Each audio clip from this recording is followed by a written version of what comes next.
Hi everyone, Julia here from Little Shop of Nerds, and I'm here with Mike, what's up? Yeah. So we are actually up to 85 subscribers now, so that is awesome. You guys are awesome. So we're trying to get up to 100 subscribers by the end of the year because Mike is going to cosplay as a female character.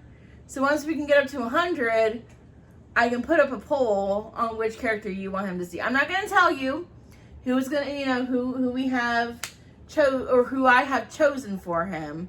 But you guys will ultimately be making the choice on who you want to see Mike dress up as. So we will, I'll probably have that. Once we hit 100, we'll get there. Should we tell them the characters? Or No. We're going to keep that a secret. Once we hit 100 subscribers, before I post up the poll, I will let you guys know, and then you guys can go vote on the poll. But as of right now, it's going to be a secret up until, and it could be a female character. So, get to show you the process of me trying to make Mike look pretty. Great. Anyways, what's today's hint? So today's hint is Bangarang. Today we're going to talk about a 1990, was it one? Yes. One movie called Hook, starring Robin Williams, Dustin Hoffman, and pretty much this is the late and great Maggie Smith. Yes, Maggie Smith. This is pretty much of a retelling of a, I wouldn't say sequel, but a different retelling of Peter Pan, pretty much. Yeah. This is a retelling of what would happen if Peter Pan left Neverland, grew up, had kids. Yeah, so before we get into it, this month, except for next week, which we will talk about that at the end of the movie, this month is going to be dedicated to all of Robin Williams movies. Or not all of them, but we'll be doing some Robin Williams movies this month. So we're starting with Hook. So let's get into it. But yeah, like Mike was saying, this is just like a retelling of Peter Pan if Peter had left Neverland. Yes, so pretty much it opens at pretty much at a school play that Peter Pan's daughter is doing, Maggie. It's pretty much Peter Pan, and it shows Peter Banning, that's his last name throughout the whole film. Stick with us. Like I say, is on the phone with his firm or something because he's a lawyer and telling that he has to be in a meeting, and pretty much he's a dad who's always busy, not spending any time with his kids. Yeah, he seems to be like a present but not their father. Yeah. If that makes any sense. Like, he is there for his children, but he's always working. So he's a workaholic, basically. Pretty much, and he misses his son Jack's baseball game. He's afraid of, how can I say this? He hates heights, and yeah, and he has to fly over to England because they have to. They're dedicating a children's hospital to Wendy, which is his grandmother. Well, not grandmother. A woman who helped orphans, pretty much. Yeah, but he called her grandma because I think he did marry her actual granddaughter. Yeah, pretty much. Yeah. So, before we go any further, when he is on the plane, you hear the captain talking. That's actually Dustin Hoffman talking as kind of like Captain Hook. Now, here's the thing. Before we get to that, yes. Before we get to Captain Hook and anything else, throughout then, his son Jack drew a picture, Maggie's showing him and wondering why he doesn't have a parachute, and he tells him, I promise I'll be there more, and pretty much Jack's being a little brat, hits something in the breathing mask, fell down. Yeah, scares him. Yeah. So then they arrive in England because this looks like it's probably around Christmas time. Yes. And it's snowing in England because they're from California. Which I didn't think it got cold enough in California for people to wear sweaters and jackets, but apparently it shows what I know. So they go into the house. There's these two people. I'm not even sure who that man and that woman that were living in that house. I don't even know who they were. The old guy's name is Toodles. Okay, what? The lady's name is Isa. Or it might have been Liza. It's Isa. Okay, I definitely heard an L. Well, either way. What are they to Wendy? Pretty much, Toodles was one of the lost boys who never got adopted, so Wendy kind of took care of him. And Isa's kind of maybe like the house taker or caretaker to help her out. Okay. Pretty much, yes. They're there visiting, and Wendy sees Peter. They're pretty much chatting, and Wendy knows a lot about Peter. She knows he's Peter Pan, but she's afraid that he can't remember. Yeah, because he doesn't remember anything past the age of 13, I think. Yes. And I mean, not after 13, but before 13. Yes, and we get the part where Peter's on his phone talking to his firm, and kids are being bratty, and he yells at them, and his wife's telling him, if you don't stop this, you're going to miss a lot, which does happen in some cases in families you don't realize. Then, Wendy is telling the story of Peter Pan telling her life story to Maggie, and yeah, and Peter comes. Jack's not believing it. Yes, and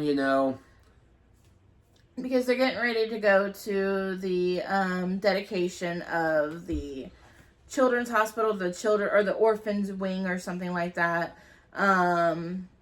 And so they kind of like at the beginning of Peter Pan where they like put the kids to bed, and then the parents go out. Yes. It's kind of like this where they put the children to bed and they go out. Yes. And we see they're at this gala for Wendy.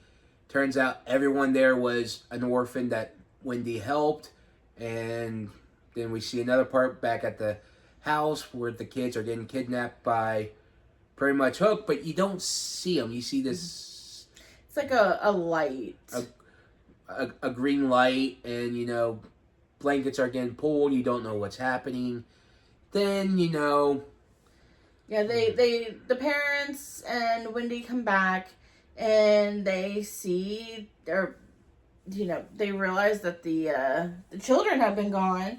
So they call the cops and everything. Of course, the cops can't do anything because this isn't like an actual it's an actual kidnapping, but not like a kidnapping where they're gonna find them in our world. You gotta go to Neverland to find them. Yes, and pretty much. Yeah. So then Wendy does tell Peter his history, and he's not believing it. No. Then we get a little thing where Peter's in the nursery. He's drinking, and here comes Tink, played by Julia Roberts, and telling who he is, doesn't believe her, then knocks him out and takes him to Neverland. And once you see the pirate city, it does look like a Disney. How can I put this? If it was one of those old Disney family movie sets. Is Hook Disney though? No, it's made by Steven Spielberg. Never got. I don't think it's Fox. Can you look it up real quick? It's either. We're gonna have Mike look it up real quick because it was free on YouTube, so we did watch it on YouTube. So Mike is looking up to see what studio Hook was from. Just give us a moment. Okay. Do Hook movie.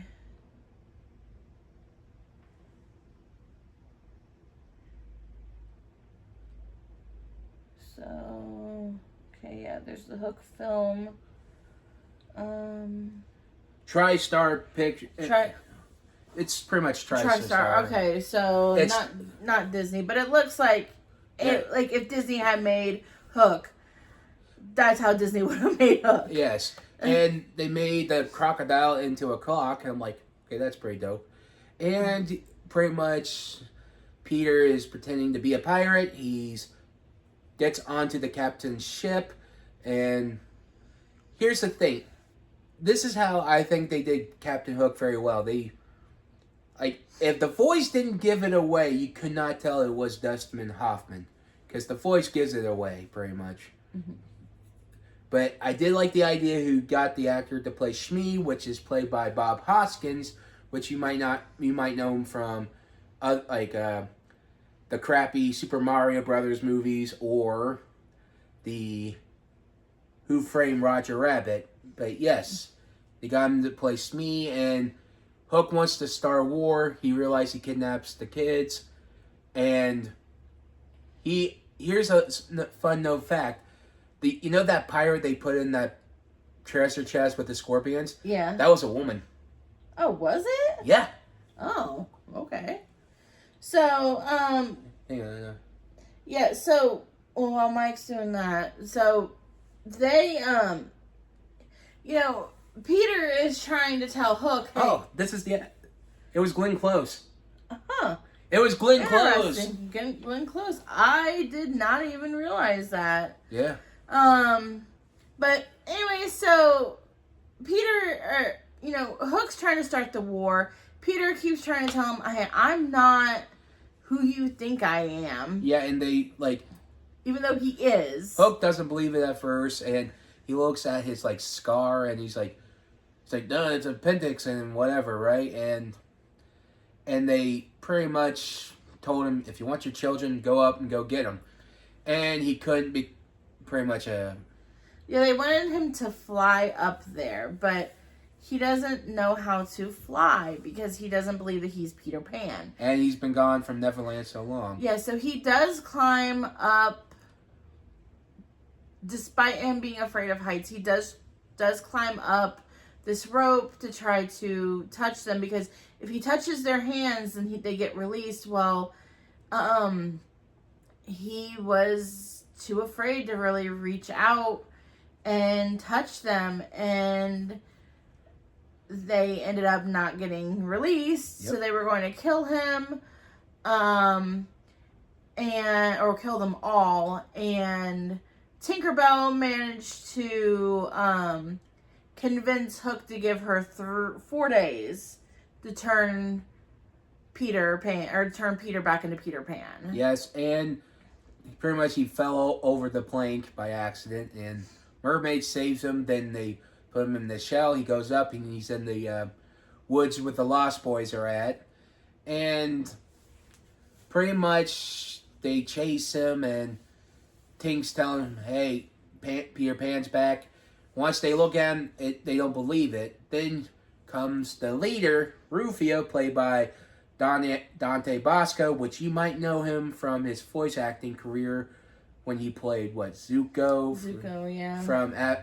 From Avatar The Last Airbender. He also played Jake Long in American Dragon. And he did pretty much other good voice acting work. Now, fun fact about him and I share a birthday. He is 11 years older than me. He was born in 1975. I was born in 86, but we shared the same birthday. Yes. Same day. Yeah, and it was also funny, when he was on set, to me, he looks how he looked. He looks young, but at this point, he would have been about 15, 16 years old. Right, and I'm like, then I saw on a short, he's talking about how he was on the set of Hook, and he says he since Dustin Hoffman is a method actor, so he didn't stop the voice or anything.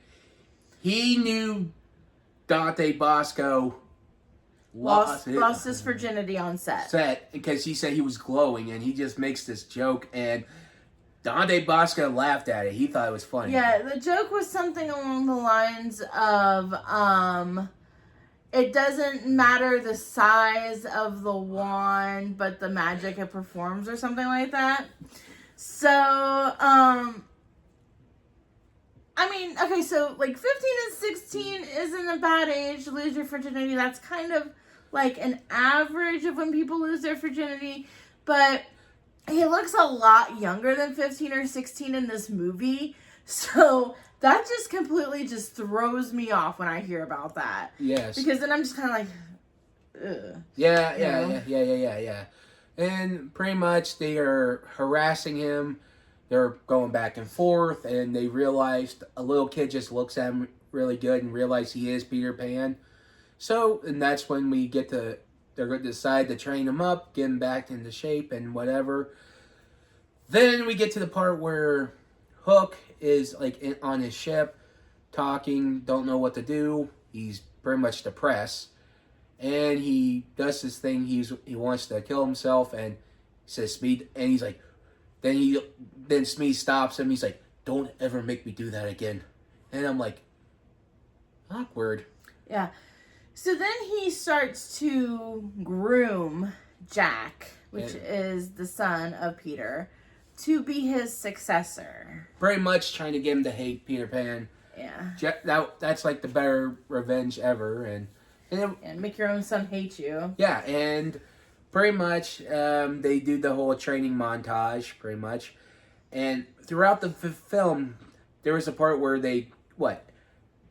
Robin Williams is shirtless, and I'm like, that's the smoothest I ever seen him in a film.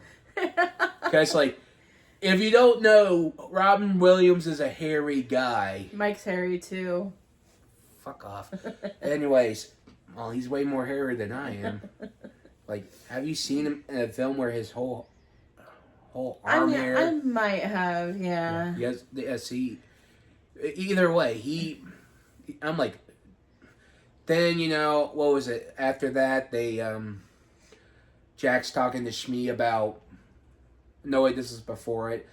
They have, dinner, and they have a food, realize there's nothing there, and Peter Pan's acting like pretty much making fun of Rufio. Yeah, Rufio and him are, like, roasting each other. Yeah. And then Peter decides that he's going to fling some fake food at Rufio, but then something actually appears on Rufio's face, and then that's when Peter was able to see the table, that the table was full of food, and it was because he was starting to use his imagination again. Yes, and pretty much they have a food fight, and some of that food looks like it gave me diabetes. Yeah. No offense. But it looks good, though. Yes, and they had a food fight. Rufio was ready to throw a coconut. They give him a sword. Peter swirled, cut the thing in half, and he was like, what the fuck? Then, we get a part where Peter's talking to Thud, the fat kid, and gave him these bag of marbles, and it was Toodles marbles. That's his happy thought. Then he asked, what is his happy thought? Peter can't remember. Then we hear a song that Maggie's singing to the pirates. Then Smee's telling Jack how does baseball work. And pretty much, then we get to the part where the Lost Boys, Peter, are at the Pirate City, and Hook made like a little baseball field for Jack, and they pretty much do what they're doing. And Jack hits a home run. What the Lost Boys and Peter were trying to do is they were going to try to take Hook away, and once he takes it away, crows and runs away, meaning he's hopefully he can fly again, get his happy thought back. But it didn't work, because once when Hook calls him his son, and he was getting a little depressed about it, so he left and finds the secret home that they had in a tree. And that's when we get a little glimpse how Peter went to Neverland, and he was a baby. And I'm like, okay, there's one problem here for the film. I get the idea if he wanted to run away because he didn't want to die or something. I get that. Wouldn't this make simpler if he was like a toddler or like 4 or 5 years old, that actually make him want to run away? Not like as a baby, because like Okay, well maybe he didn't run away. Maybe he was just kind of like sent there. Yeah, you get the point though. But so then Hook and Jack are sleeping.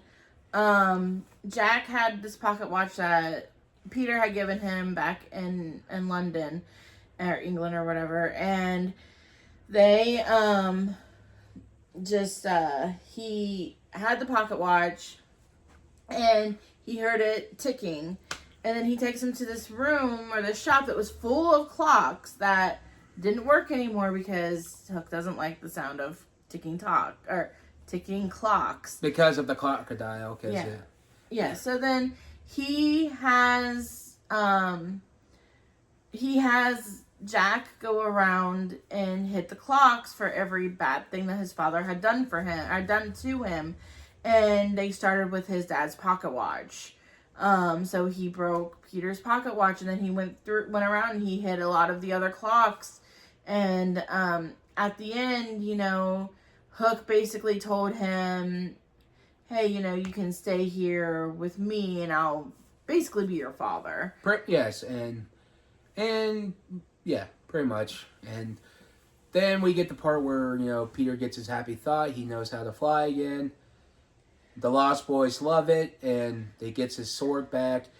Then we get a part where, with Tink and Peter... That's a really weird fucking scene, too. I know, right? Like, so she becomes big, destroys her house, and then they kiss. And Peter because she's always been in love with him? With a 12-year-old. Think about that. Yeah. Yeah. And fucking weird. Fucking grooming, what the fuck, man. But before Peter kept acting like he was still a kid, and Tink even asked him, like, why are you here? And he said, oh, just to have fun. Then he remembers. But he still... Then we cut where it's the next day, and... I mean, before we go any further, wouldn't that be considered cheating? Since Tinkerbell kissed him and he's married. Yep. And then the mermaid also kissed him. Wouldn't that be considered cheating? Could be. Or would it just be considered assault because it was done against his will? Pretty much assault. Let's just... Either way, let's not sugarcoat it. Remember, guys, consent is key. Okay, either way, we get to the part where the day of the battle becomes... Hook was ready to give Jack an earring by using his hook, and I'm like, yeah, that's not... I mean, when I got my ears pierced, the dude that did it used a sterile needle and just stabbed my ear. Pretty much. Then we get to the battle. They also make Jack look like a younger version of Hook. It's really weird. Yes, and we get the battle with the pirates, with the Lost Boys. It's pretty much of a good battle. And we get a part where Jack doesn't want to go with Peter, and then he hears Maggie in trouble. Then we get Rufio and Hook fighting each other. Then Hook kills Rufio, and spoiler alert. Yeah. And sad. Then they both went fighting, and Jack realized he wants to be with his actual dad, and they get ready to leave. They didn't want to be with... They realized, let's just stop and go. And because they got the pirates on the run, and Hook made a threat, and they went back fighting. And here's the part that I always thought was funny. Peter's like, no, I remember you being a lot bigger. To an 11-year-old, I'm huge. And I'm like...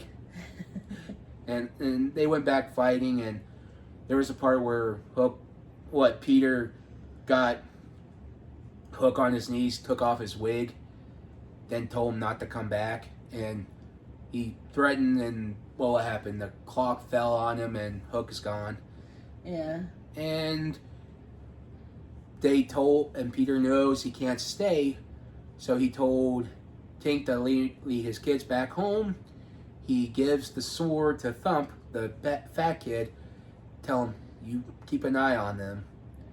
And they go home, pretty much. Yeah. And so the mom, finds them in their beds. And then, Peter wakes up outside in like a park or whatever. And the guy that plays Smee was there, and he was like, "Oh, you're gonna be in trouble with the missus when you get home." And he, gets into the house and everything, and basically, he makes the decision that he would be there for his kids more. Yes. And he gave Toodles back his marbles. Fairy dust got on him. He starts to fly away, and Maggie, Wendy says, "Well, I guess your adventure is over." And he's like, "Nah." Then it ends pretty much, and now I give the movie an 8 out of 10. It's some parts it's slow, a little boring, but it's fine. So there is something I want to bring up. So John Williams composed the music for this movie. He also composed the music for Home Alone. Some of the music sound a lot alike. Just a little. Like there were some scene or some parts where the music sound just the same, and maybe like the beginning or like the middle part, it kind of sounded a lot like music from Home Alone. I agree with Mike. I give it an 8 out of 10. But just it is what it is. So I'm going to go ahead and give next week's hint. Next week's hint is going to be 10 years old. All right. Like and subscribe, and like I said, when we get to 100, we'll put up that poll. So give us your vote, and please keep subscribing. Yeah, just share this around to your friends if you think your friends will like what we have. Don't forget, we also have a TikTok, which I forgot to put that down in the description. So I will put our link to our TikTok down in the description below, so you'll be able to find us. But yeah, so that is it for this week, and we will see you guys next time. Bye. Bye.